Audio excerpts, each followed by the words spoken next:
Bien, nous allons continuer aujourd'hui avec la suite sur la parabole du semeur. Donc je vous invite à ouvrir vos Bibles dans l'évangile de Marc au chapitre 4, là où on s'était arrêté la semaine dernière. Marc chapitre 4, et nous allons lire à nouveau les 20 premiers versets.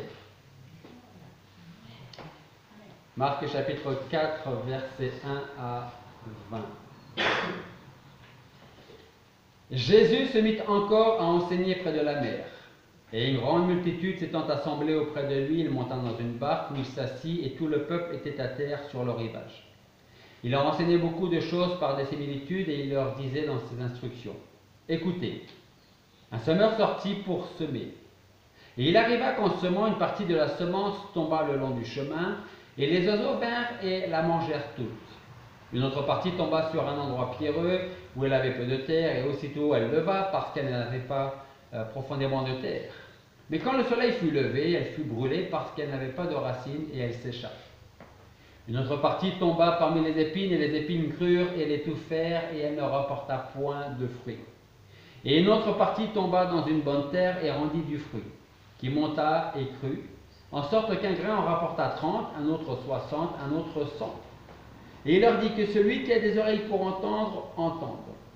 Or, quand il fut en particulier ceux qui étaient autour de lui, avec les 12 interrogèrent sur la parabole. Et il leur dit: Il vous est donné de connaître le mystère du royaume de Dieu. Mais pour ceux du dehors, tout est annoncé en parabole, de sorte qu'en voyant, ils voient, n'aperçoivent point, et qu'en entendant, ils entendent et ne comprennent point, de peur qu'ils ne se convertissent et que leurs péchés ne leur soient pardonnés. Et il leur dit: N'entendez-vous pas cette similitude? Et comment entendriez-vous les autres? Le semeur sème la parole. Ceux qui sont le long du chemin, ce sont ceux en qui la parole est semée, mais aussitôt qu'ils l'ont entendue, Satan vient et enlève la parole qui avait été semée dans leur cœur. De même, ceux qui la reçoivent dans les endroits pierreux sont ceux qui, ayant entendu la parole, la reçoivent d'abord avec joie. Mais ils n'ont point de racines en eux-mêmes, et ils ne durent qu'un moment, de sorte que l'affliction ou la persécution survenant pour la parole, ils sont aussitôt scandalisés. Et ceux qui reçoivent la semence parmi les épines, ce sont ceux qui écoutent la parole. Mais les soucis de ce monde, la séduction des richesses et les passions pour les autres choses survenant, étouffent la parole et elle devient infructueuse. Mais ceux qui ont reçu la semence dans une bonne terre, ce sont ceux qui écoutent la parole, qui la reçoivent et qui portent du fruit, un grain 30, un autre 60 et un autre 100. Prions. Père Céleste, nous voulons te remercier parce que tu nous permets de continuer d'étudier ta parole, cet évangile que tu nous as donné à travers Marc. Et nous voulons te demander de nous disposer favorablement pour comprendre ta parole, pour être enseignés par elle, et que ton Esprit Saint nous dirige en toutes choses, Seigneur. Merci d'avoir fait de nous, de notre cœur, une bonne terre, afin que nous puissions entendre, garder et comprendre ta parole. Merci pour ton salut que tu nous donnes en Jésus-Christ. Merci pour le pardon de nos péchés et la vie éternelle. Alors prépare-nous physiquement, spirituellement, mentalement pour entendre ta voix ce matin et nous laisser guider par elle. Et c'est en ton nom que nous te prions. Amen. Alors après avoir parlé la semaine dernière du semeur et de la semence, la semeur c'est Jésus-Christ, le semeur, et la semence c'est la parole de Dieu. Ce matin, nous allons donc nous attarder sur les différents sols que nous trouvons dans cette parabole, en sachant qu'il y a le long du chemin, des endroits pierreux, des endroits avec des épines, des ronces, et enfin, vous avez la bonne terre. Alors avec le verset 4, nous allons parler là où la semence tombe le long du chemin. Verset 4, nous lisons. Et il arriva qu'en semant, une partie de la semence tomba le long du chemin, et les oiseaux vinrent et la mangèrent toute.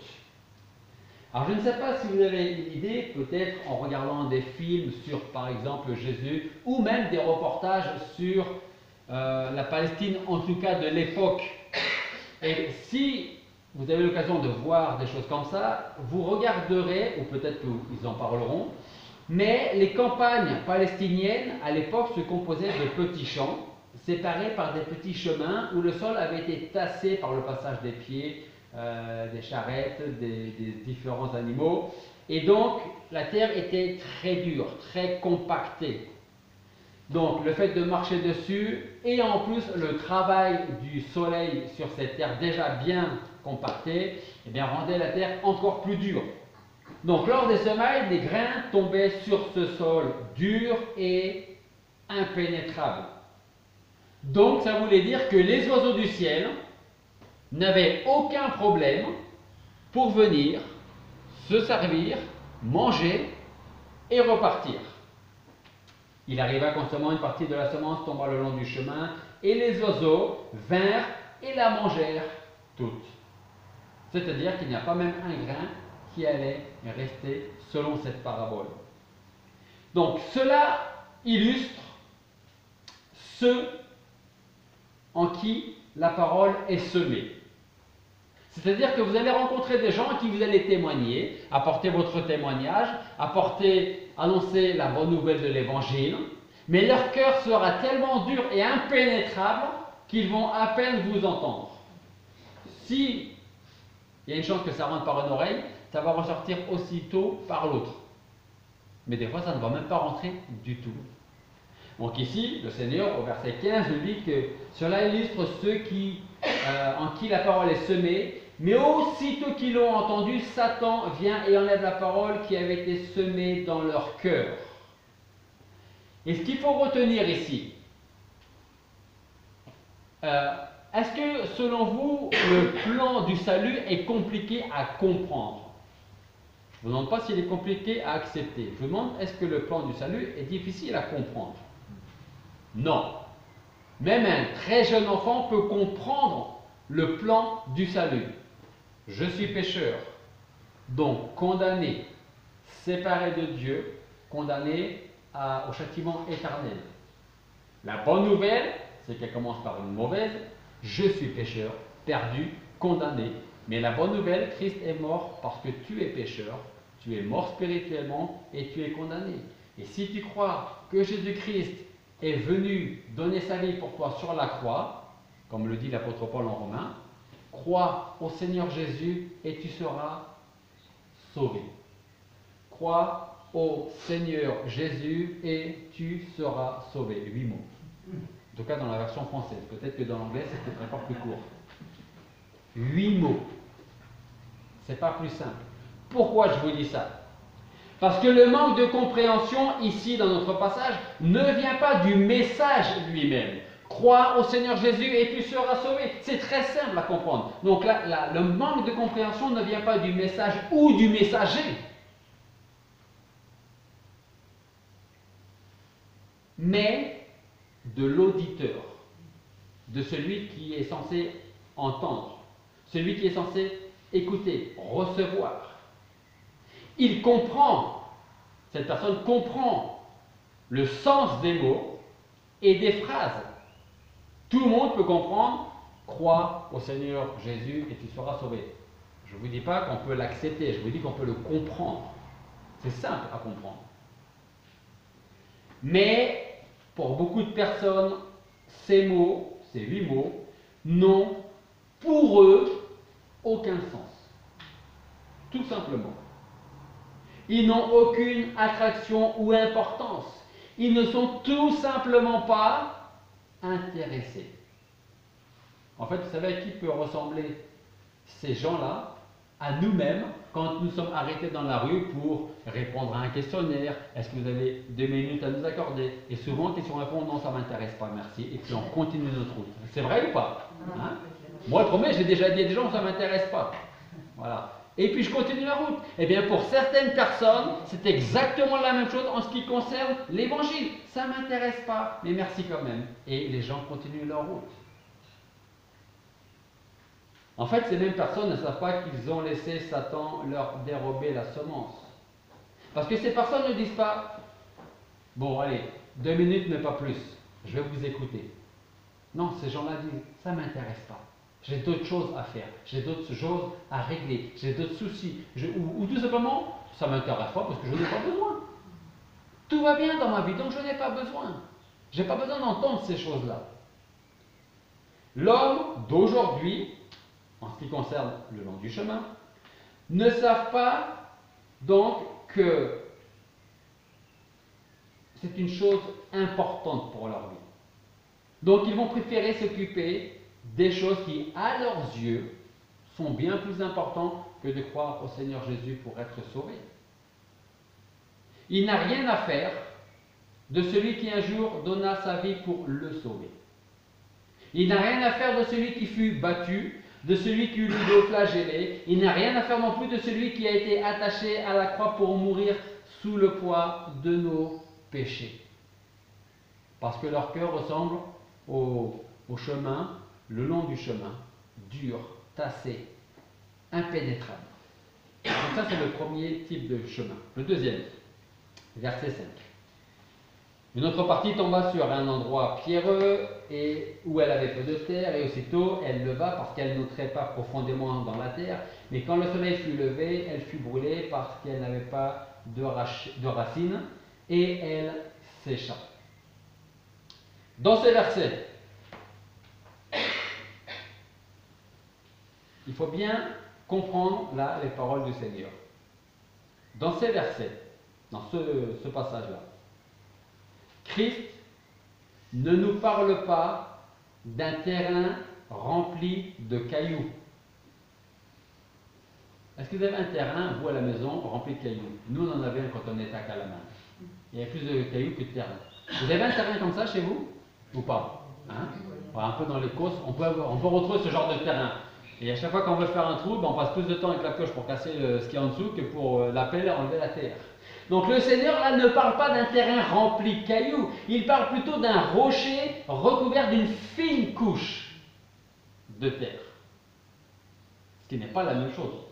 Parce que si vous avez un terrain rempli de cailloux, les racines peuvent quand même descendre. Mais un rocher sur lequel vous mettez 1 cm de terre, il n'y a pas beaucoup de choses qui va dépasser le centimètre au niveau racine. La semence donc, il y a quand même un petit peu de terre. Donc la semence, il tombe, il pénètre, germe, grandit, mais le problème est que la plante ne peut pas y établir de bonnes racines. Et lorsque le soleil chauffe et qu'il manque de l'eau, ça meurt très rapidement, si on n'est pas là pour l'arroser. Il en est de même de l'auditeur qui entend la parole de Dieu. Il la reçoit avec joie et il est tellement heureux qu'on a presque même l'impression qu'il est venu à Christ. Quelle bonne nouvelle d'entendre que quelqu'un est mort pour moi, que quelqu'un m'aime. Le problème, c'est que il croit pour un temps seulement. Mais il n'a aucune racine de cette vie qui se trouve en Jésus-Christ. Et de telles personnes n'ont jamais été vraiment convaincues de leur péché. D'autres croient qu'ils peuvent vivre avec Dieu et avec le monde. D'autres pensent qu'ils peuvent marcher leur vie avec Christ sans abandonner leur péché. En fait, ils n'ont pas ressenti leur véritable besoin de Christ pour leur vie. Ça fait qu'ils abandonnent leur profession de foi aussi rapidement qu'ils l'ont adoptée. Et je pense que des gens comme ça, on en a croisé, on en a connu, et je pense que dans toutes les églises, il y a des gens qui sont passés comme ça, quelles que soient les églises. On a presque l'impression que ces gens, après être venus 2, 3, 4 fois, ils ont entendu, compris, reçu Christ, et en fin de compte, en fait, la vie revient. La vraie vie revient. Et c'est là qu'on s'aperçoit qu'en fait, il n'y avait aucune racine. Le Seigneur dit de ces gens que ce sont ceux qui, ayant entendu la parole, la reçoivent d'abord avec joie, verset 16, et puis verset 17, mais ils n'ont pas de racine en eux-mêmes et ne durent qu'un moment, de sorte que l'affliction ou la persécution survenant pour la parole, ils sont aussitôt scandalisés. Ça veut dire que non seulement il n'y a pas de racine, mais il y a autre chose encore. Et là, le Seigneur nous donne l'autre raison. Ceux qui entendent la parole, qui la reçoivent avec joie, mais il y a d'autres personnes, que ce soit des connaissances, des proches, de la famille, le conjoint, les enfants, les parents, se moquent de celui qui a reçu avec joie la parole. Et ils sont, le Seigneur dit, ils n'ont pas de racine en eux-mêmes, ils ne durent qu'un moment, de sorte que l'affliction ou la persécution survenant pour ou à cause de la parole qu'ils ont reçue, ils sont aussitôt scandalisés et ils se disent, ben, si c'est pour entendre des moqueries, je laisse tomber et je retourne d'où je viens. S'il n'y a pas de racine, on ne tient pas la route. Troisième terrain. Parmi les épines, verset 7. Une autre partie tomba parmi les épines, et les épines crurent et l'étouffèrent, et elle ne rapporta point de fruits. Dans ce verset 7, le terrain en question n'a pas encore été, et n'aura jamais d'ailleurs été débarrassé de ses ronces et de ses épines. Et c'est ce qui empêche la semence de s'établir, pour qu'elle puisse pousser suffisamment. Donc qu'est-ce qui va se passer? Elle va pousser un tout petit peu, puis les épines et les ronces vont l'étouffer. Ce sont, on pourrait dire, les ronces de l'âme qui ne laissent aucune place pour le Sauveur des pécheurs. Ces épines, ces ronces, c'est aussi les soucis, les richesses, les plaisirs du monde qui se centrent sur l'ego de l'homme. Tu mérites bien ça. Cette pub, je la mentionne souvent, je ne fais pas de publicité pour le nom, mais parce qu'on le vaut bien. Hein? On fait ce produit parce que vous le valez bien. Et bien cet ego nous dit, moi je vaux bien autre chose. Alors on va se tourner vers les richesses, les plaisirs du monde, mais il y a aussi les soucis, les épreuves qui sont là. L'homme se rapporte à la sécurité et au confort personnel, surtout quand on peut le voir ici-bas. Et souvent quand on peut le voir, c'est nos biens, nos richesses, et on va se confier dans ces biens et dans ces richesses. Parce que l'homme croit, ou préfère croire, qu'il est en sécurité avec les choses qu'il voit. Il se sent en sécurité avec ses biens. Mais il oublie que tout cela n'est que du provisoire. Il ne voit pas que la véritable sécurité se trouve en Jésus-Christ seul. L'homme étouffé par les épines accepte d'écouter le message de la croix, mais jusqu'à un certain point. Et de ce fait, il ne va rien en découler. Vous savez à qui ressemblent ces gens, parfois? Au jeune homme riche, qui était plein de bonnes intentions, qui vient voir le Seigneur et qui lui dit, Maître, bon maître, que dois-je faire pour hériter de la vie éternelle? Et le Seigneur répond, et dit, voilà ce que tu dois faire. Donc il parle, il mentionne quelques commandements, et le jeune homme, sûr de lui, dit, et c'est exactement ce que je fais. Donc je suis sur la bonne voie. Et le Seigneur lui dit, tu es sur la bonne voie, mais par contre il te reste une chose. Vends tous tes biens et viens suis-moi. Ça ne veut pas dire que le Seigneur, à ce moment-là, était ou est aujourd'hui d'ailleurs contre l'argent. Mais il est en train d'ouvrir le cœur ou les yeux de ce jeune homme riche pour dire, c'est bien, tu fais tout ce qui est commandé dans la loi de Moïse, mais tu t'attaches encore un peu trop à ton argent et à tes richesses. Est-ce que je suis plus important que tes richesses et que tes biens? Et quand le Seigneur lui dit, vends tout ce que tu as et viens sur moi, ben vous connaissez la suite. Il est reparti, comment? Triste, très triste. Pourquoi? Parce qu'il avait de grands biens et de grandes richesses. Et qu'il a préféré garder ses richesses plutôt que de recevoir les richesses du Seigneur Jésus-Christ. Donc on peut être sur la bonne voie et ne jamais être sauvé à cause de ce qui nous retient ici-bas. Il y a des milliers d'hommes, avec un grand H, hommes et femmes, qui perdent leurs âmes jour après jour pour le gain pour un gain tellement insignifiant. Des fois c'est par paresse, des fois c'est par négligence. Mais ce qu'il faut savoir, c'est que rien n'a plus de valeur que votre âme. Le Seigneur le dit dans Marc chapitre 8, on reviendra dessus plus tard, Dieu voulant. Le Seigneur dit: que servirait-il à un homme de gagner tout le monde s'il perd son âme? Et il pose encore une question, il dit: que donnerait un homme en échange de son âme? Lorsque cette âme-là va arriver devant le Seigneur le jour du jugement, qu'est-ce que cette âme va pouvoir donner au Seigneur pour ne pas passer en jugement? Rien, parce qu'il sera déjà trop tard. Donc ça, ce sont les épines, les ronces, qui étouffent ce qui essaie de sortir. Et puis il y a la bonne terre, verset 8. Une autre partie tomba dans une bonne terre et rendit du fruit qui monta et crut, en sorte qu'un grain en remporta 30, un autre 60 et un autre 100. Alors, ce qu'il faut remarquer, on a parlé de la terre le long du chemin. La terre dans des endroits pierreux. La terre remplie, envahie d'épines. Et il y a la bonne terre.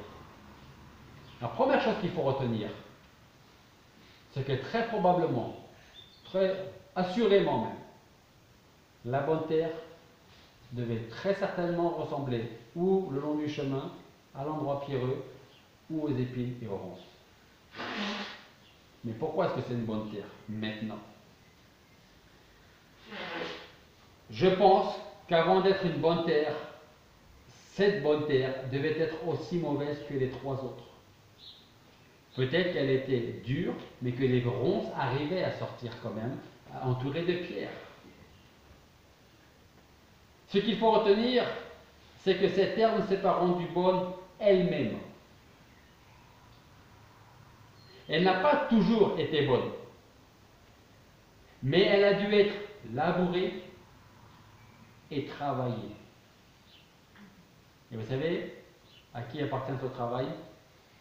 Au Saint-Esprit.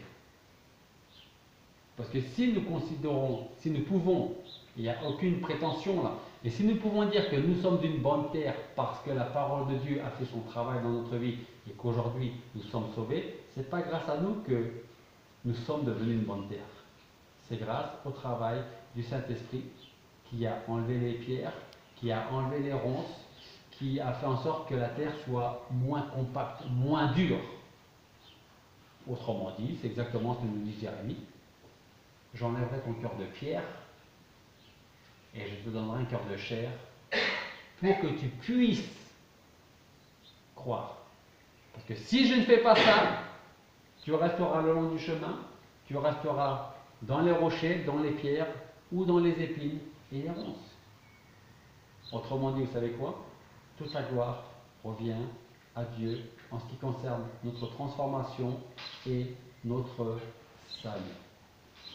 Mais on va aller un peu plus loin maintenant. Cette bonne terre aurait pu être autrefois aussi dure que le sol du chemin, aussi stérile que le rocher. Vous avez peut-être, ou on a peut-être dit, ça ne m'intéresse pas, c'est pas pour moi. Elle aurait pu être aussi tout envahie par les ronces. Alors pour qu'elle devienne une bonne terre, le fermier a dû la préparer avant de recevoir la semence. On ne peut pas semer et après s'occuper du terrain. On s'occupe d'abord du terrain et après on va semer. Et ça, c'est donc la première œuvre du Saint-Esprit dans le cœur de l'homme pécheur. Le fermier doit briser la terre et l'ameublir de sorte qu'elle ne soit plus compacte et dure comme le rocher. Il y passe la charrue en profondeur et elle ne ressemble plus aux endroits pierreux, puis il va la débarrasser de ses ronces et de ses épines. C'est exactement la même chose en ce qui concerne le cœur humain que la grâce de Dieu a préparé. Et le cœur humain, quand il est préparé par le travail du Saint-Esprit, n'est plus dur. Il n'est plus indifférent ou désintéressé face au message du salut.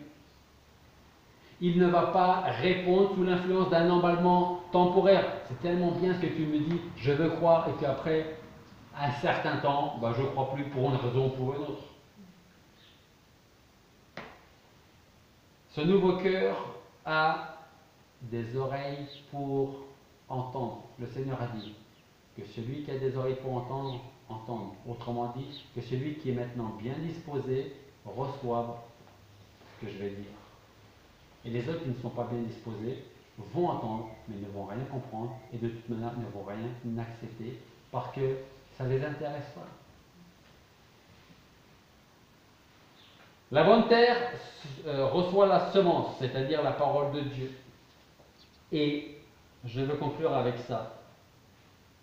Cette bonne terre sera encore meilleure suite à une chose, à laquelle. Verset 20.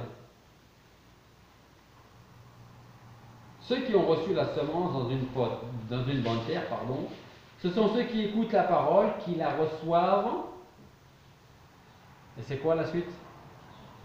Et qui portent du fruit. Un grain va en apporter 30, un autre 60 et un autre 100. Et je rajouterai les paroles de Christ. C'est ainsi que vous serez mes disciples en portant du fruit. La personne qui appartient réellement à Christ portera des fruits parce qu'elle mettra la parole de Dieu en pratique dans sa vie. On en a parlé durant la retraite. Rechercher et faire la volonté de Dieu. Christ nous montre qu'il y a toujours, je pèse mes mots, c'est pas peut-être, Christ est en train de dire très concrètement qu'il y a toujours une récolte dans la vie des croyants. Vous venez d'entendre ce que je viens de dire et je le répète. C'est pas moi, c'est Christ qui dit qu'il y a toujours une récolte dans la vie des croyants. Il dit un peut apporter 30, un autre 60, un autre 100. Il ne dit jamais qu'un grain n'a rien rapporté du tout. Il faut entendre ça. Que celui qui a des oreilles pour entendre, entendre. Sans dire pourquoi certains chrétiens ont une vie plus productive que d'autres. C'est-à-dire que le Seigneur ne cherche pas à faire des comparaisons entre moi, toi, l'autre, ainsi de suite, pour ne pas susciter, même inconsciemment, une certaine jalousie, ou même d'ailleurs, une certaine tristesse dans notre cœur. Il nous décrit plutôt avec précision et simplicité, mais sans préjuger le fait que certains chrétiens vivent des expériences d'efficacité dans leur vie et dans leur témoignage, quelles qu'en soient les raisons, et d'autres un petit peu moins. Mais à aucun moment, il dit, vous pouvez rester assis sur votre chaise et n'apportez pas de grain, n'apportez rien en plus. Non. Un grain en apporte à 30, un autre 60 et un autre 100. Il ne parle pas de ceux qui ne portent rien. Parce que celui qui est réellement en Christ portera réellement quelque chose. Obligatoirement. Alors, vous savez, vous connaissez 3-4 questions pour conclure. J'aime bien conclure avec des questions, vous repartez à la maison avec, en espérant bien sûr que vous y répondiez pour vous-même. En ce qui me concerne, alors quand je dis me, c'est moi, mais c'est vous. En ce qui me concerne, combien de grains ai-je rapporté? Alors je vais dire les choses très clairement. Combien d'âmes j'ai amené au Seigneur? C'est ça en fait. Entre autres. Et c'est aussi bien sûr des fruits. Il n'y a pas seulement amener des âmes à Christ, il y a aussi les fruits qu'on est censé apporter et en principe censé voir. Parce que si vous avez un joli jardin avec de jolis arbres fruitiers et vous dites, je dis ça parce que c'est ce qu'on a à la maison, j'ai vu mon cerisier, il y a plein de cerises. Et puis vous regardez et puis non, je ne vois pas les cerisiers. Oui, mais c'est un cerisier quand même. Mais il n'y a pas de fruits quand même. Hein?